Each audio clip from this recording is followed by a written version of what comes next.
Hi మిత్రులారా, ఎద్దు కంట ఎదురుగా నిలబడొద్దంట, గాడిదకు వెనకంగా నిలబడొద్దు. మందిని మూస్తోని మూర్ఖులకు మాత్రం అండగా అసలుకే నిలబడొద్దు. వాడు ఎప్పటికున్నా ఎన్నటికున్నా కానీ ఎప్పుడు మందిని ముంచాలి, 7-4 రూపాయలు సంపాదించాలని ఎదురు చూస్తాడు. ఇప్పుడు మామూలుగా ఎద్దుకు ఎదురుగా నిలబడితే అది ఎప్పుడు పొడి చంపేది తెలియదు. గాడిద ఉంటుంది, దాని వెనకంగా నిలబడితే ఎప్పుడు తని చంపేది తెలియదు. కానీ ఈడు మందిని మూస్తోడు మాత్రం మనలో ఒకడిగా నిలబడి మంచోనుగా ఏసం వేసుకొని మేఘవైన పులి లెక్క తిరుగుతుంటాడు చూసినావు. అసోంటి మురుకులకు ఏనాడు కూడా అండగా నిలబడొద్దు.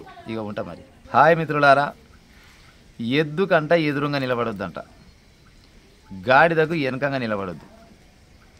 మందిని మూస్తోని మూర్ఖులకు మాత్రం అండగా అసలుకే నిలబడొద్దు. వాడు ఎప్పటికున్నా ఎన్నటికున్నా కానీ ఎప్పుడు మందిని ముంచాలి, 7-4 రూపాయలు సంపాదించాలని ఎదురు చూస్తాడు. ఇప్పుడు మామూలుగా ఎద్దుకు ఎదురుగా నిలబడితే అది ఎప్పుడు పొడి చంపేది తెలియదు. గాడిద ఉంటుంది, దాని వెనకంగా నిలబడితే ఎప్పుడు తని చంపేది తెలియదు. కానీ ఈడు మందిని మూస్తోడు మాత్రం మనలో ఒకడిగా నిలబడి మంచోనుగా ఏసం వేసుకొని మేఘవైన పులి లెక్క తిరుగుతుంటాడు చూసినావు. అసోంటి మురుకులకు ఏనాడు కూడా అండగా నిలబడొద్దు. ఇక ఉంటా మరి.